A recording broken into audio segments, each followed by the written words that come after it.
Whatever it is that you were born to do in greatness, you can still get there, even if you end up put on pause, if your dreams look like they're interrupted, if the journey to excellence looks like it got cut off, there will always be a secondary path. And when the path opens up, you have to be willing to open up yourself to accepting it.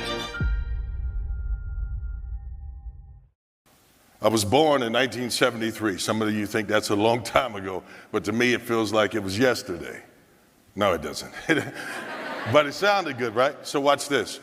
So I was born, and there was excitement. My mom was 18, my dad is 18, and they were excited about having a baby boy. And then when I came out of the womb, they found that there was something wrong with my leg. They didn't know what it was, but it looked like it was broken, so they put a stent on me at birth. 3 months later, I had my very first surgery. 90 days old, they decide to try to fix my leg, and they take a part of my rib cage and they put it down where my tibia is. That's the bottom part of your leg, right? In which, at that moment, they thought this might fix it. That was just the beginning of my journey. Every 6 months from the day that I was born, I started having surgeries. I never got up, I never got to walk, I never got to run and do things with other kids. I spent all my time in wheelchairs and walkers, and I didn't have that acceptance. In fact, I was 11 by the time that I took my very first step. And in the course of that time, so many things came into my life that were trying to set me back, to keep me from taking a journey into excellence. My father, when he saw me born, looked at it and said, "This can't be my son because there's no way I could give birth to a cripple." And so 3 times during the course of my childhood, my father would blood test me and just say, "Even though it says you're mine, I just can't believe that I could give birth to a cripple. There is nobody in my family that's ever been a cripple to this boy. He can't be mine." And so I started off with a sense of rejection. My mom, you thought I would get love from her or something, but she was young and didn't know exactly what to do, and so she passed me over to my grandmother and let my grandmother take me in. And so my grandmother brought me into her home and gave me love, and if without her I didn't have that, so shout out to all the grandmothers that are in this place now.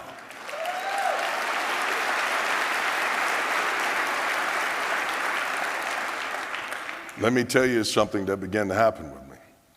I can remember going into surgeries, and I would come out of the surgeries, and every time I thought, this would make it better.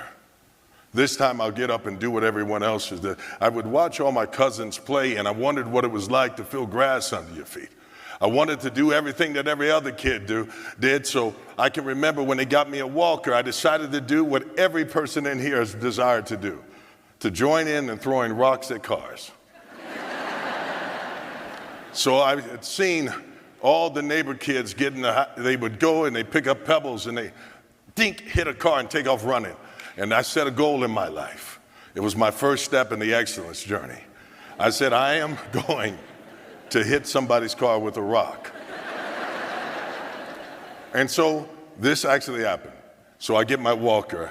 I'm 4, almost 5, and I can't quite hit the cars because I'm too far away from them. I didn't think about the escape plan at the time.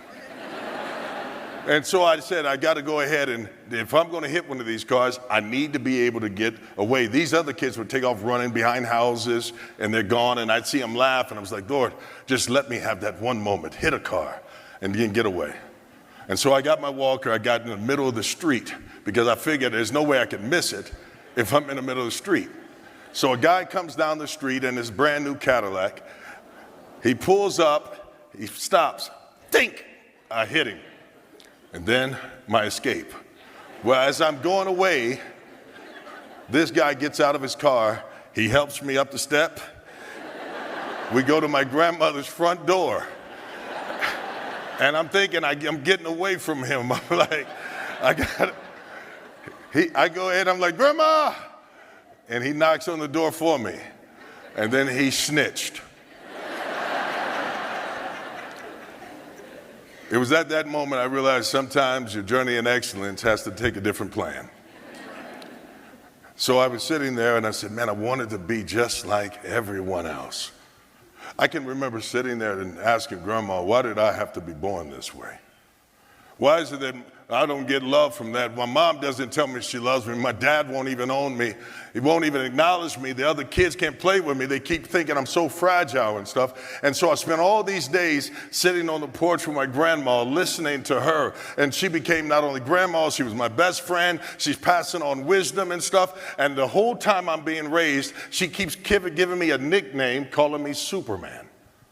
I am a kid with a disability, I'm crippled, and my grandmother keeps calling me Superman. From my earliest remembrance, if you look at my childhood pictures and photos, you see me with a Superman buckle, shirt, something on. Because my grandmother's mindset was this: baby, you are not crippled, you have kryptonite. There is going to be a time where you will overcome that, and you will become a symbol of hope to a whole lot of people. They just don't see it yet. But it's coming. And so when she started to call me that, I began to believe that. I began to believe that somehow I had some purpose, that somehow I had value in my life, and that I could journey to be more if I would become more. But it's hard to overcome a bad start when all you can think of is the rejection. There's a neighbor that lived across the street. He was the last good guy. And I say he's a good guy because he was choosing to stay in the inner city when we had already destroyed the value of the community. This guy was the last of the white people in my neighborhood. And this guy sees me on the porch and he asks my grandmother, what's wrong with the boy that never comes out?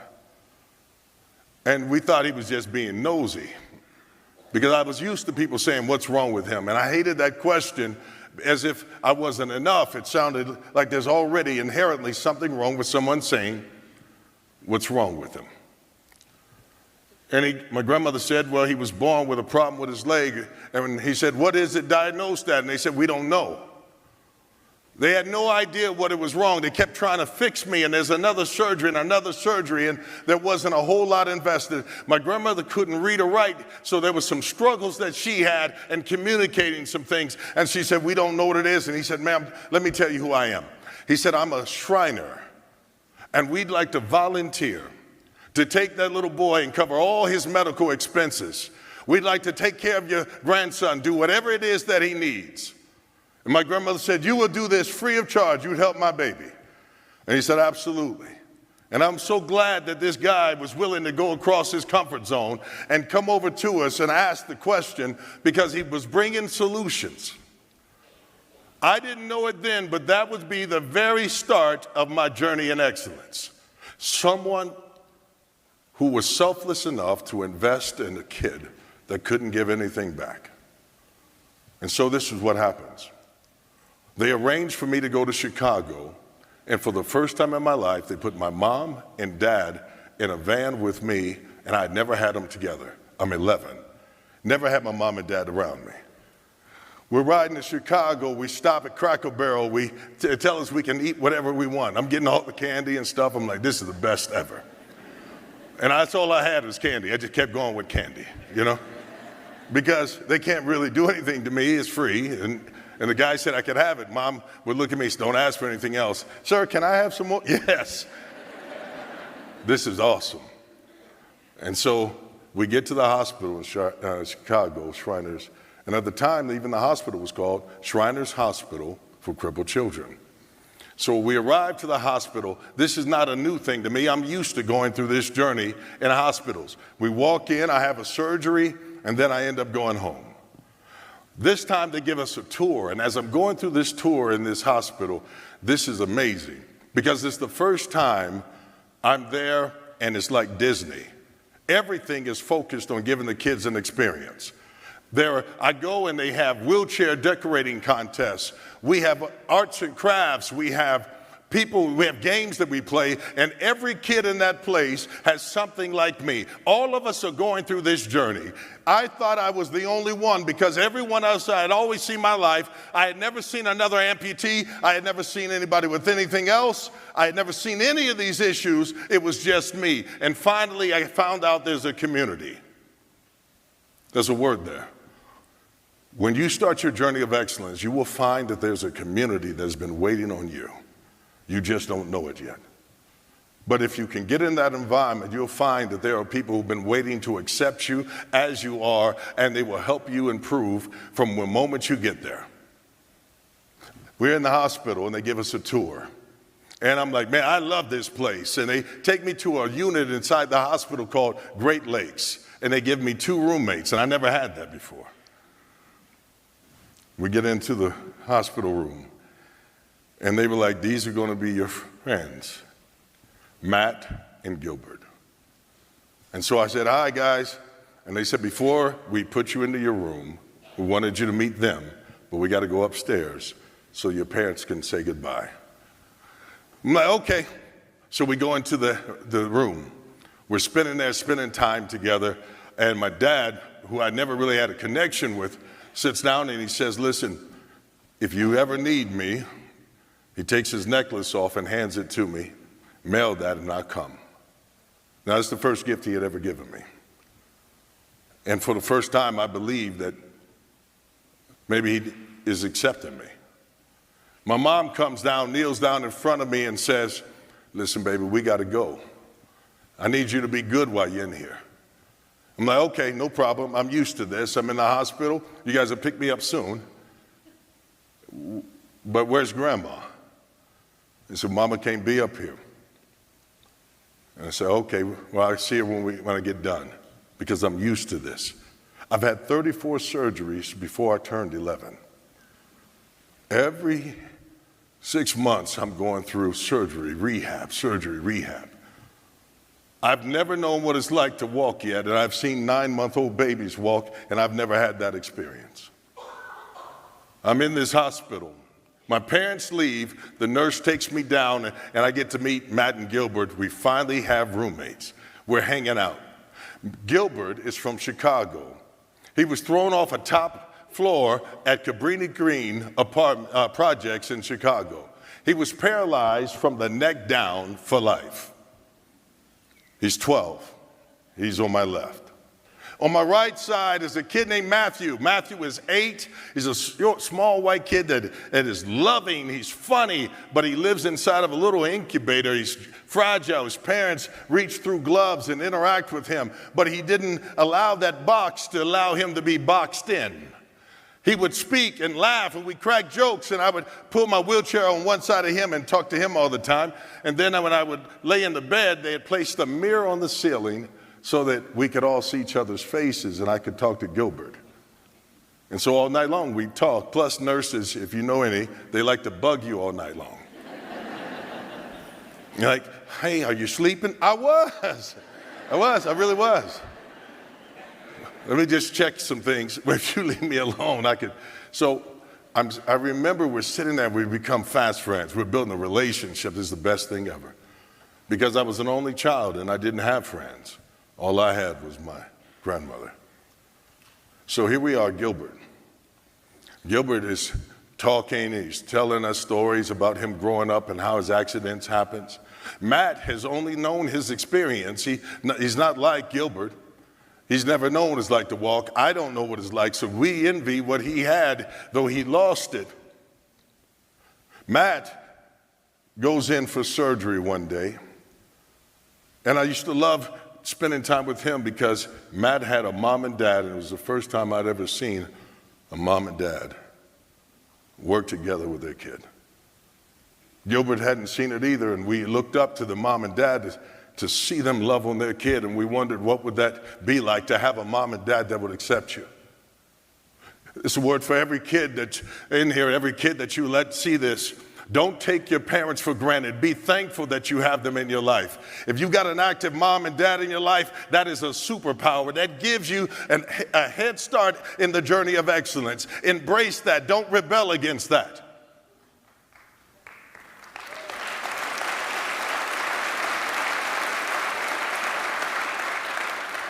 So we're watching. Matt has to have a surgery. And so it's time for Matt to go to his surgery. And we're like, see you in a minute, bud. They roll him out. He's saying, bye, love you, see you in a minute. Day goes by. He doesn't come back that evening. The next day, his dad and mom come in, and they're walking very slow. And we're like, hey, where's Matt? And then pause for a moment. And Dad says,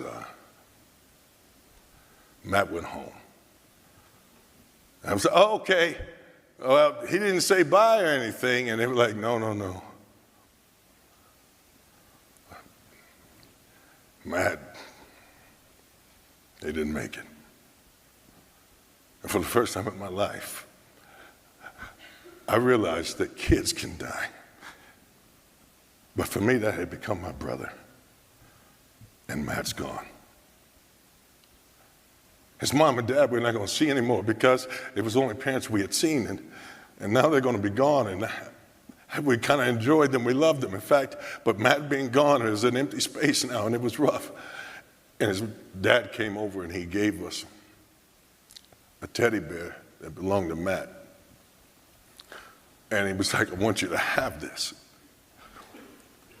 And so, Justin, the teddy bear that was given to me was a symbol of their love for him and his love for me. Thank you. The teddy bear was a symbol from a caregiver. They cared for us. He cared for us. And it was a reminder of that love.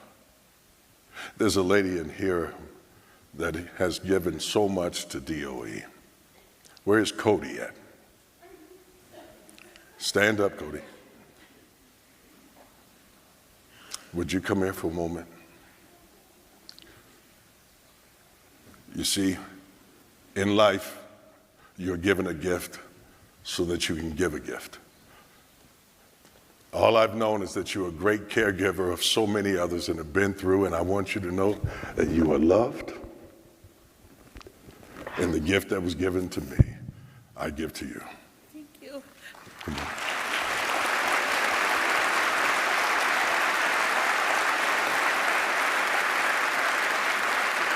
The journey in excellence begins when you can become a giver rather than a receiver. The love that they poured into us and we got to display and see, we get to pass that on so that somebody else could have it. They said, James, why not hold on to that? Because I already get to live that. I get to live the life that he didn't because I took that in, I echo that stuff so that everywhere I go, Matt carries with me. And now he carries with another caregiver. And on the other side of me now is Gilbert, and he and I are both experiencing the loss of our friend, and they didn't replace anybody in that room. One day they go, hey, listen, Gil, your mom's coming to see you. And Gilbert got so excited because the whole time we had been there, he hadn't seen his mom, and I still haven't seen my grandma, and my mom and dad hadn't been back. And I hadn't had my surgery yet, so I'm just sitting there, I'm wondering what's going to happen.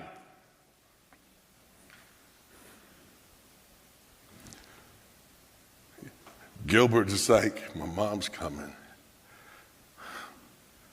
They start picking his hair out and stuff, and he's smiling and stuff, and I'm watching. And then the day comes, she walks into the room, and they close the curtain. Now they forget we got a mirror, so privacy. I'm like, you know. So when, it's funny when she looks over, she sees it, I pretend like. But then, I'm still eavesdropping, but I have to pretend like, but what else am I gonna do though? Like, I'm not gonna, let me leave. I don't even, so I'm laying there in the bed, I'm watching, and Gilbert is all excited. And he's like, he's waiting on her to acknowledge how good he looks. Because they cleaned him up, and we're not in hospital gowns, we're in clothes. And he's all happy. And it meant the world to him. He didn't sleep the night before. I couldn't sleep because he kept talking about my mama's coming. And she walks in and she goes, hey, Gil. And she said, Mama. And she goes, listen. I don't have a lot of time, but I got to talk to you. And he said, yes, Mama.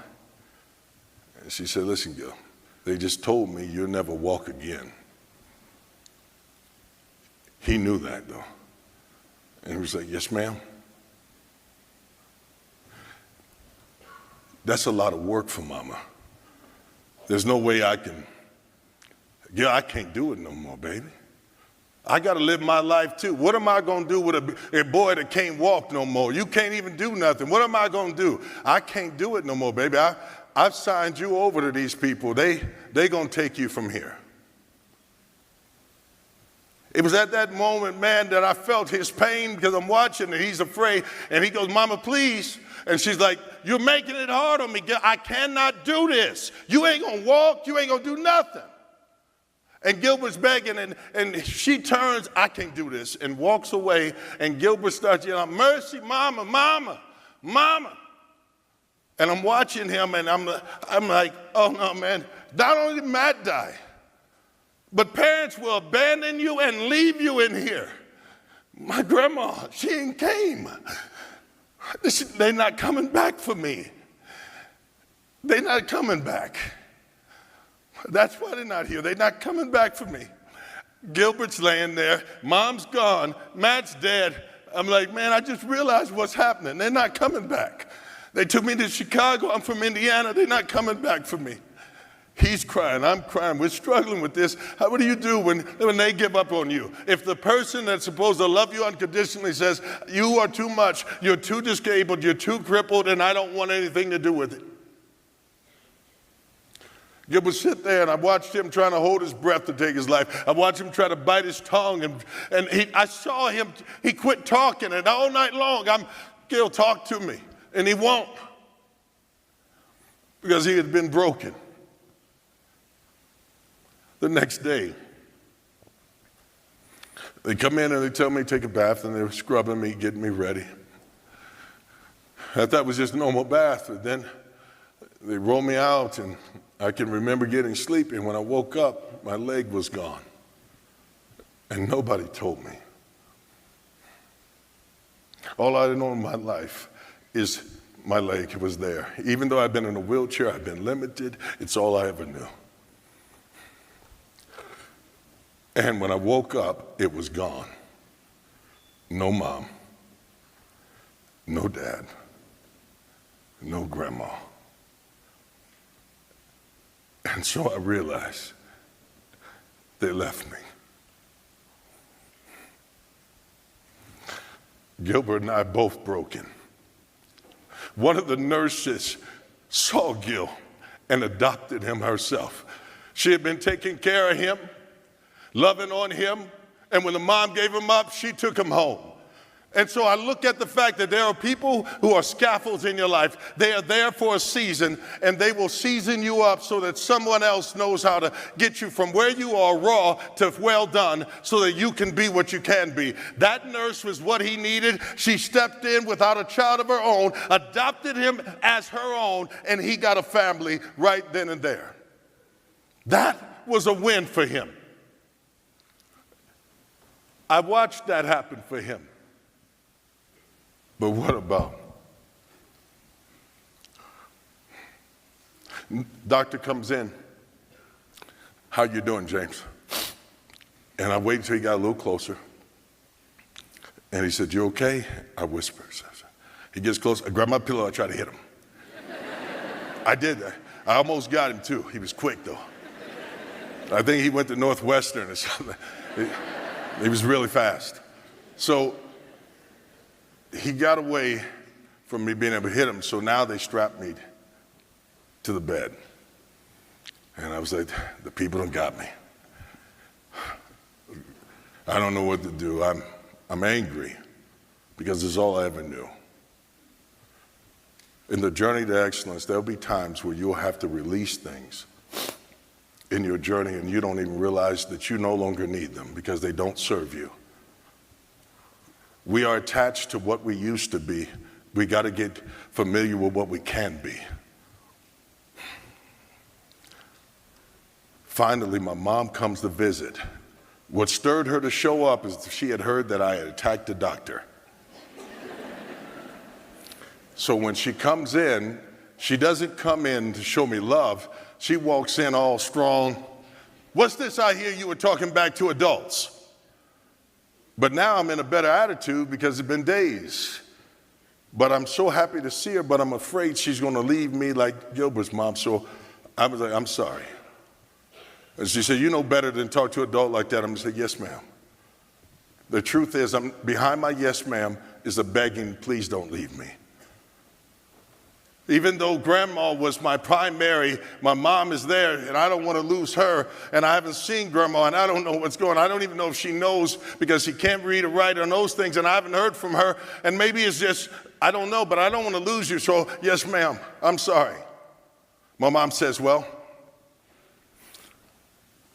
what's this behavior? And she's calming down. I was just mad because they took my leg. She said, well, boy, they wasn't working anyway. Yes, ma'am. The nurse is in there and she goes, ma'am, I'm going to tell you, I was telling James this. He is going to walk one day. He has a dream of playing basketball, and one day James will play basketball. In fact, James will do some great things. It's just a matter of healing, getting him a good prosthetic. And my mom said, hey, wait a minute, hey, don't give my boy false hope. You see, in my mom's mind, she went off of my resume. Somebody may want to write this down. She went off of my resume, but she didn't understand my potential or capability. There are a whole lot of you who've been judged by people based on your resume. But your resume only tells you where you came from. It does not tell where you're going. The same word resume is resume. Whatever it is that you were born to do in greatness, you can still get there, even if you end up put on pause, if your dreams look like they're interrupted, if the journey to excellence looks like it got cut off, there will always be a secondary path. And when the path opens up, you have to be willing to open up yourself to accepting it. I couldn't stay attached to the leg because it's gone. They even gave me the honor of going to a room so I can see what they took away from me, trying to help me understand the adjustment I'd have to make. The nurse had already built my confidence up some, so when mom was talking and she said, James will play basketball, he'll run, he'll do this. I've never walked a day in my life, yet my mom is listening to a nurse tell me that I'm going to run, play basketball, and do all these things. And she said, don't give my son false hope. And so I looked back at the nurse, and she was like, no, ma'am, listen, I've got 30 years experience. I'm telling you, I've seen this. James will. And my mom says, look at me. And so I turned and I looked at my mom, and she said, you're a cripple. You understand that? And I paused for a moment, and I looked back at the nurse. Is that true? And she said, no, ma'am, he's going to be able to live like every other kid. And my mom said, look at me, I'm your mother, not her. You are a cripple. That's all you are. That's all you've ever been. That's all you will ever be. Do you understand me? I went to look at the nurse, and my mom grabbed my chin and said, I said, say it. Show me you understand what I'm saying to you. You are a cripple. You have been one. You will be one. You will never be more than that. You're a cripple. Now you say it. And because I'm afraid of losing her, like Gil lost his mom,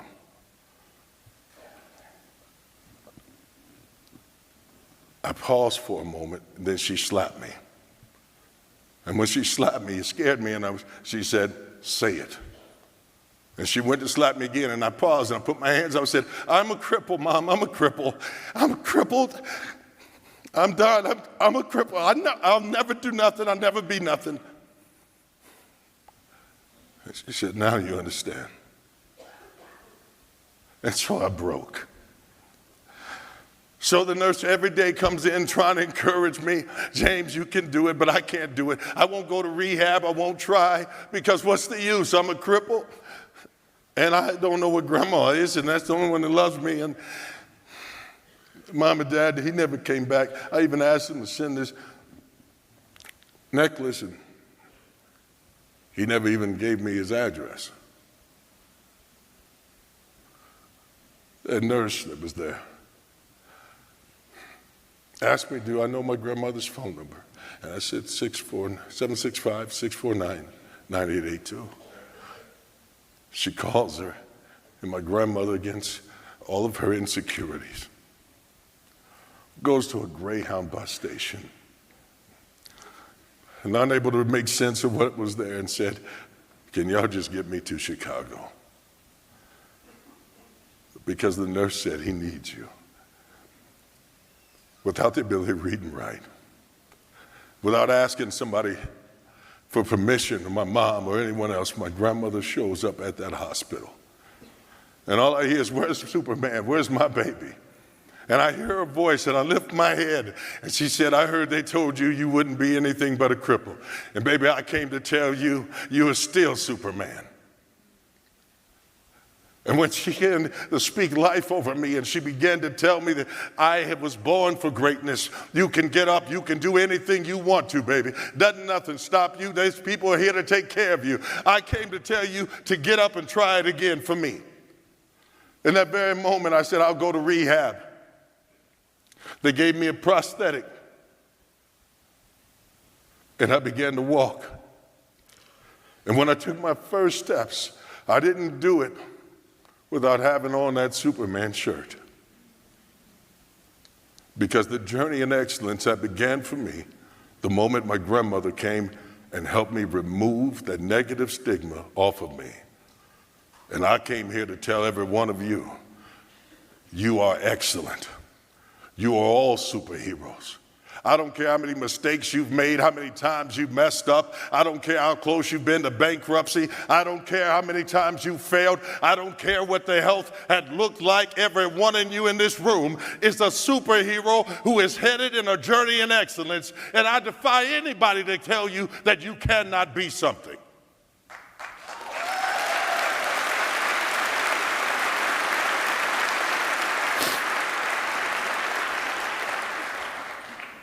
So I decided I was going to go on a mission to prove them wrong. So I began to walk immediately. They gave me the prosthetic, and I began to move. Now, in my mind, I had the smoothest walk of all time. Now, when people saw me, it was more like this, Frankenstein, like Mike Olson. Listen, don't say that, don't. I don't know why you even brought that up, Justin. You're petty. But here it is. They had a class where they would teach you gaits. Gaits is the term they use for your strides, your walks. Physical therapists in here know what I'm talking about. So anyway, they have all of us kids who are learning to walk in one room. We're in our PT room. And they said, we're going to bring some people around here, and we're going to show you the different walks. Show you you can walk. Watch them walk. Visualize it. If you see it, you can go do it. So we're watching, and they bring in a doctor, and they were like, would you like to learn to walk like him? And they're like, no, not that dude, no. And so they brought in other people, and then it was really difficult when they brought women by, because a lot of them would switch, and now you're talking about difficult for prosthetics to mimic. That Jessica Rabbit walk is impossible. We're like, nah, we don't want to do that either. So anyway, they keep bringing people by, showing us different walks. And they were like, see guys, see how they move, and they're explaining stuff. And there's a guy out there as a janitor, and he's mopping. And we see him walking, and he was like, we're like, we want to walk like him. That dude right there. They're like, we got doctors here, we got physical therapists, we got nurses. No, the janitor, that dude. That's the dude, yeah, him. And so I was like, man, that's the coolest walk. So I was trying to add I hadn't learned to walk yet. I was trying to add cool to my first walk. You already know that went wrong, right? So I was going, I was like, yeah. And I was like, this is kind of cool, You can't even tell I got a prosthetic. Yeah, you can. What was funny though, when they gave me my first prosthetic, I was in love with it. I'm like, man, I got a leg, but it was 25 pounds.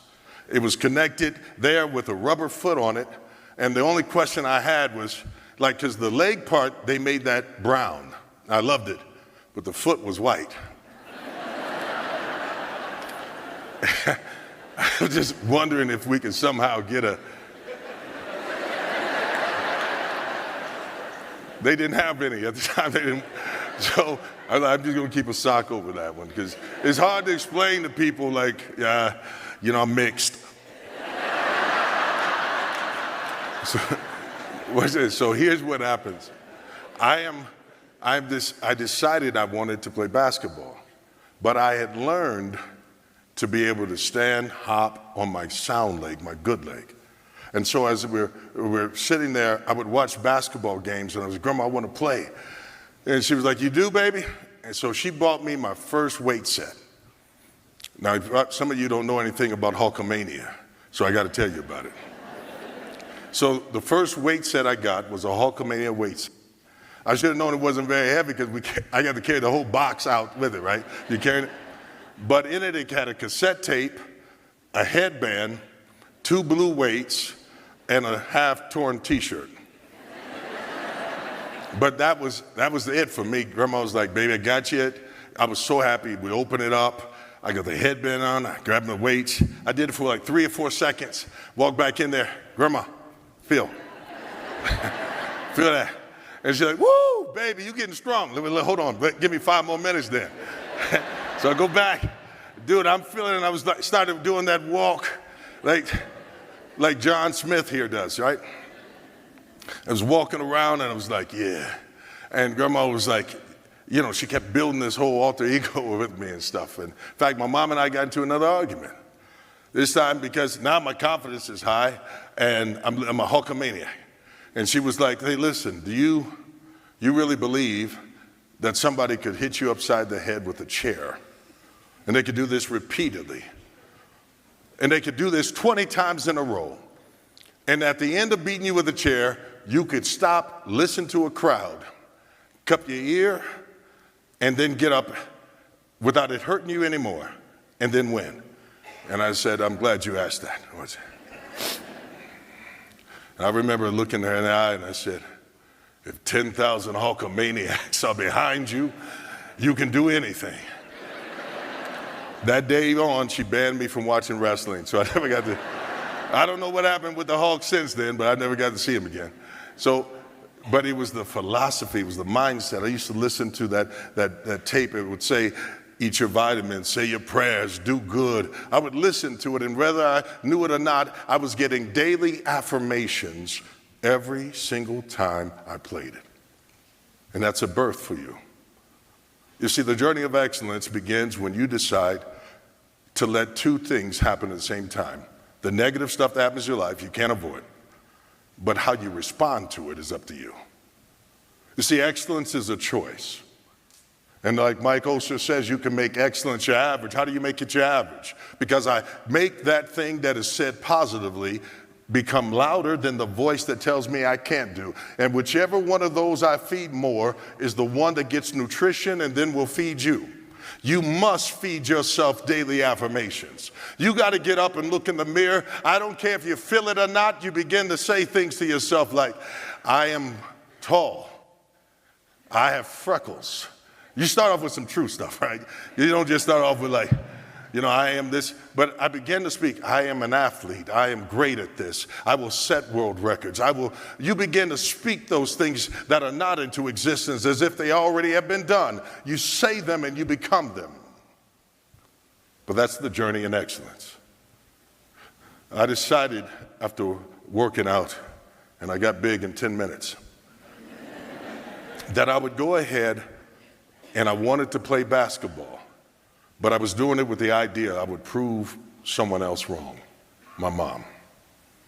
And so I've been watching on television. I was like, Grandma, I want to play ball. And I was hopping around all the time because that's what amputees can do. I can do that all day. I can do one-legged stands like it's a challenge or something, but it's not. That's where we can be very comfortable. So I'm hopping around and I'm doing those things, and she buys me a trampoline, and I would jump on the trampoline and watch IU basketball games all day, all night. I would watch Georgetown, and I'd watch Patrick Ewing in the paint, and I would mimic their steps. The same techniques they taught me to learn to walk, I began to watch on how to play basketball. And so I'm watching that. I watched their movements without the ball, and I was like, that's how you do it. I figured it out. And I was like, Grandma, I want to try out for the basketball team. And she said, baby, then you can do it. And so I see that they have a tryouts coming up. So I get to the tryouts, and the coach looks at me, he sees my prosthetic, and because it's 25 pounds, it doesn't yield. It's got a rubber foot. It's very heavy, but I'm learning to walk with it, but I still do a little bit of a drag.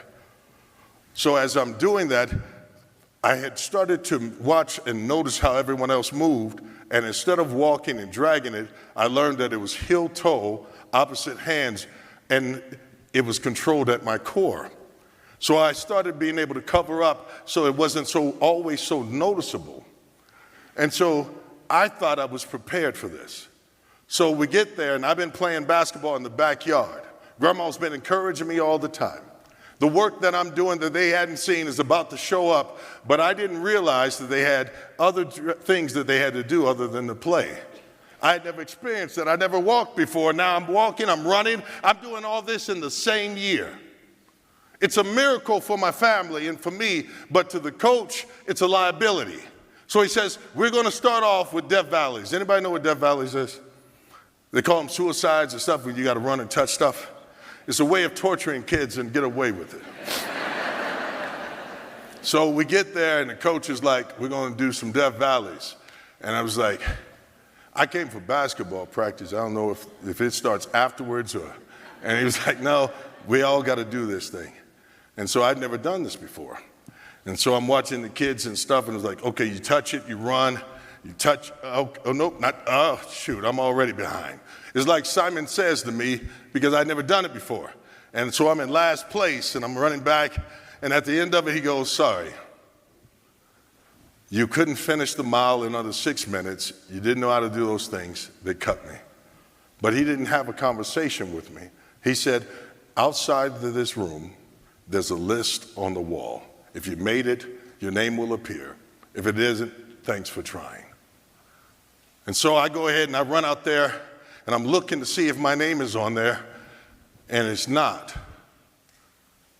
And the only one cut is me. And there's no one to comfort you. Was I just dreaming? Maybe I aspired to be more than I could have. So what I did was I decided I'd go back home and I'd come back and show them that was more than that. So I saw there was a Wendy's sign, and it said, Wendy's 1 mile ahead from my grandmother's home. So every morning I got up at 4 a.m. and I ran and touched that building.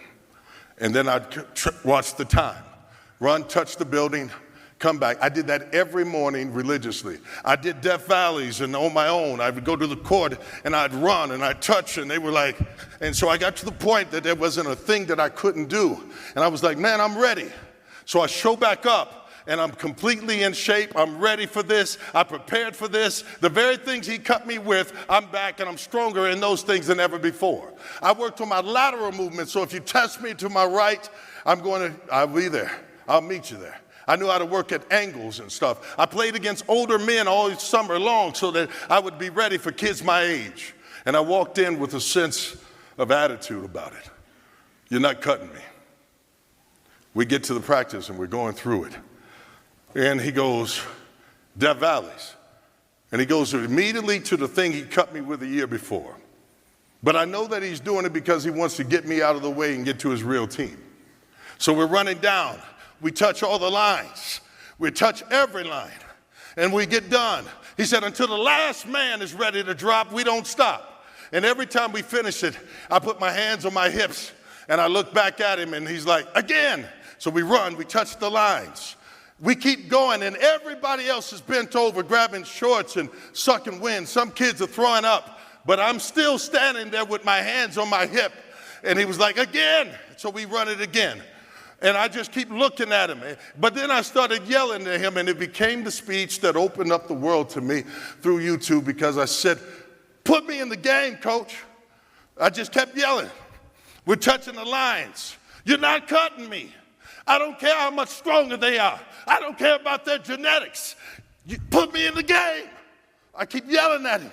I'm not going to quit, because I wasn't just trying to make the team. I was trying to be validated as a man, as a kid. I wanted to be shown that, man, I mattered, that my life was something. I wanted to prove Mom was wrong. I was trying to strip the cripple off of me. He says again. I keep looking at him yelling, I'm not giving up, man. I'm not bending over. And I have my hands on my hips, man, but I'm not bending over. Again. And I turn, and the prosthetic turns and dislocates my knee. My whole dreams. I'm laying on that floor, and my leg is twisted. I'm like, man, I never had anything go right for me. I tried. I got up every day. I said my prayers. I did everything I was supposed to do. If the journey in excellence was supposed to be mine, it should have happened now. My story should have been that I overcame something right now. And he walks over, and everybody else turned their back on me because it's gruesome to look and see somebody broken. Everyone wants to watch a broken person, but no one wants to heal them. And so when you find yourself broken and you're on that ground, the journey of excellence begins internally. I had a choice to make. Do I get up or do I stay down? So I straighten my leg out and I push it in myself. And they were like, James, stop. I was like, Coach, man, you're not cutting me. You see, I'd always got around on one leg anyway. And I wasn't finished with my rep. And so I started hopping. James, stop. Nope. You're not cutting me today, man. As I kept going, the same people that turned their back turned around and started running with me.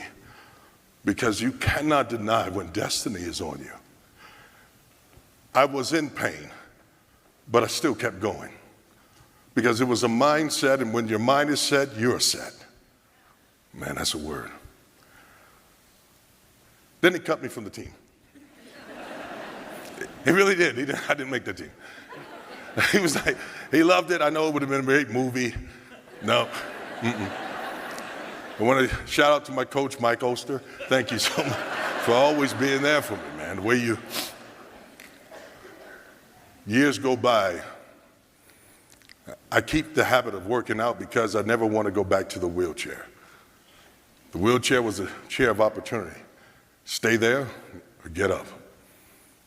I got out of it and I didn't want to go back, so I kept working out. A tragedy happens. I've got limited time, so I got to speed up with this. But it's in the book. I promise you. You grab it, you'll love. So I wanted my grandmother to see me play. That's all I wanted. I didn't make any teams in high school games on my high school, but I tried out for an AAU team. Same AAU team that the kids who made my team at my high school were going out after. But there was a difference that had happened. What I had built on the inside was a resilience that in an effort that they couldn't reach. I thought about everything that I've been told. I'm a cripple. I would never amount to anything and all those things. And I decided I was going to make that team. I treated every moment like it was Game 7 of the finals when they thought it was just a game.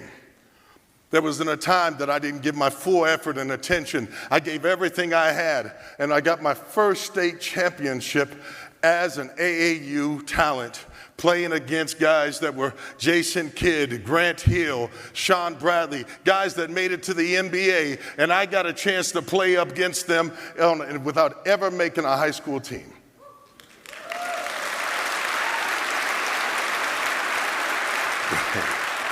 If you think that's something, I got a basketball scholarship off of VHS tape.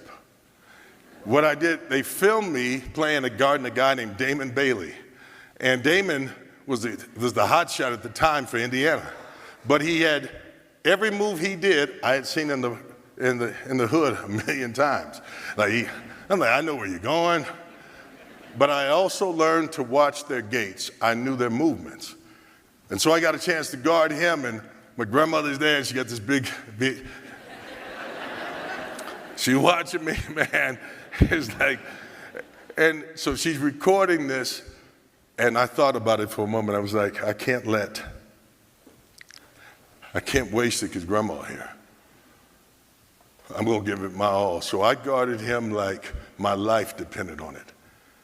And he was letting up on me because he thought that the leg was an issue until I stripped him twice. I get the ball in the lane, and see, I'd always hopped around. I got my first dunk in the 8th grade. I didn't need a running start. I was 6'4". All I need is to get to my good foot. If I got to it, I got you. So I get in the lane, and there's a kid named Alan Henderson that went on to IU as well. He's playing in the post. I get a dunk, and I come off of that, and you're talking about what it felt like. For me to dunk on these All-Americans and stuff, the ball was coming off the rim. It's not like I drove the lane, but it's coming off the rim, and they're underestimating me. I get up, and I got my first dunk, and I came down with that gorilla stuff. I was like, finally. We take the tape. I sent it around the colleges myself. I get a scholarship. I go off to Owatonna, Minnesota. The coach didn't even know I had a prosthetic. I didn't tell him. He didn't ask. So when I show up on campus with this scholarship off the VHS, we done had conversations. He had flown out. He met my family. They didn't have any amputations. He didn't ask. So I get the scholarship. I get there. Day one was standing there. Wait, what happened? What do you mean what happened? This is awesomeness. This is what you're looking at. I'm Superman, dude. What are you talking about? Listen, I got to tell you this. So here's something that happens. Life is going great. Things are happening. I go to school. And we get to the point, it's time to graduate, but I need $1,200 to take finals. Anyone in here knows if you don't have the money to take finals, you might as well throw it away. Senior year. I called my mom. I said, listen, I've worked. The scholarship covered this. I need $1,200 to get my degree. And she said, come home. I'm not giving it to you. If you don't have it, you just don't have it. Life seemed like it was setting me back. I was so close. I would be the first in my family to go to college. It was that. I would have been the first to graduate. Didn't get that. I come home, I start working. My grandmother gives me a call, and she's not doing well. When I was 8, she once said to me, make me a promise, you'll never let me go in a nursing home. Now I'm in my 20s, early 20s, I get a phone call, I'm living in New York. I get a phone call, I'm topping sales in the company I'm working at, I'm doing well, and she said, baby, you remember the promise. She never repeated that promise, but I knew what it was. And I said, Grandma, I got you. And so I went into my boss. I said, I got to move back to Indiana. He said, oh, wow, when are you thinking about doing that? I said, I'm leaving tonight. And he's like, what do you mean? Listen, James. I said, either you get me a transfer there, I just get a new job out there, but my grandma needs me. And when I needed her, she came for me. I get there, and my grandmother is outside, and we're there about a month after me moving back. She stays in her house. I bought the house next door to her. I let her keep her independence. I'm there for her and all that stuff. And one day we're out in the driveway. My grandmother falls on the ground. And I was like, Grandma, you okay? I loved her so much I even named my daughter after her. Her name is Keziah. And when Miss Keziah fell, a great part of me fell. And so I go and I pick Grandma up and I'm holding her. They call an ambulance and I'm like walking out toward the street. Grandma, please. My grandmother never came home from that hospital. And I was struggling with that. To be honest, it's been 20 plus years and I still struggle with it. They say that time heals all wounds. It does not. You just turn what that pain is into purpose. And if you can switch the mindset and say, I got to live big enough for both of us. She gave me the best of her last years. She invested wisdom into me from the time that we were sitting there. From the time I sat in the kitchen watching her cook and listening to her, I was getting wisdom that will one day become quotes that I'd be known for. I had started to lift weights and motivate people. My first post in October 2014 was called Absolute Motivation, and it was me talking about openly saying I'm an amputee, and if I can get over the fear of what people think of me, you can too. One day I'll speak on stages. One day, I said that then, and there's a video on Facebook, if you look it up, where I'm talking about that. So I'm speaking about what would be, and then my grandmother passes away, and I'm working out, and I'm hitting the gym as a sanctuary to feel better about myself. I didn't want to compete against people with disabilities because we didn't have push-pull, deadlift, bench press, squat. I wanted to compete against able-bodied people,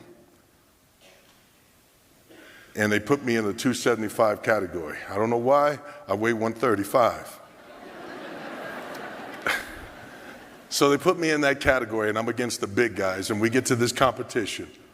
And so we're in this competition, and they're lifting, this is the deadlift portion, and they get to the counter, and they're saying, hey, listen, we have kilograms. How many do you want? And I was like, oh my God, I don't even know what those are. So I was like, how much does this guy got? They said, got 300. And I was like, okay, that sounds good. Now I have a prosthetic, and I'm in this competition, the first lift. We get there, and I get to the bar, and I had only been lifting in the gym, but I'm watching how everybody else is doing, and I start imitating them. So I go down to go grab the bar, and when I go down, my heel comes off the ground. I fail on the attempt. When your heel is off, your base is off, and you're not going to be able to lift. I learned that on the first lift, and people were like, oh. It made me think of my mom, saying you'll never be. Second time we go for a second lift, I get a hold of the bar, and this time I go wider out, and I keep my base down, and I go to lift, and it gets under the lip of my leg, and if you see on the side, it's designed in such a way. And so when I lifted it, got stuck under it, and you had a down movement, you go come up, and then they said, you're disqualified on that, it doesn't count. I'm down to my last second, so I gotta say it quickly. I'll say it this way. Last lift comes up. I've been operating in insecurity in this journey of excellence. I was afraid of what everybody else was doing. I didn't know how I could do against them. And I was allowing myself not to perform when the opportunity was there. I get to this last lift, and I look down at it, and I'm watching these guys, people slapping them on the back and face and stuff, and I'm like, I'm not going for that. So, but I'm in front of this 10 seconds, and I look down, and I remembered picking her off the ground.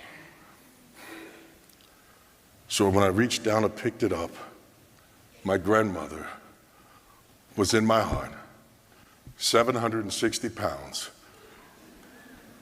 I lifted, set the record. In the Olympic Training Center in Fort Wayne, Indiana, there's a banner of me.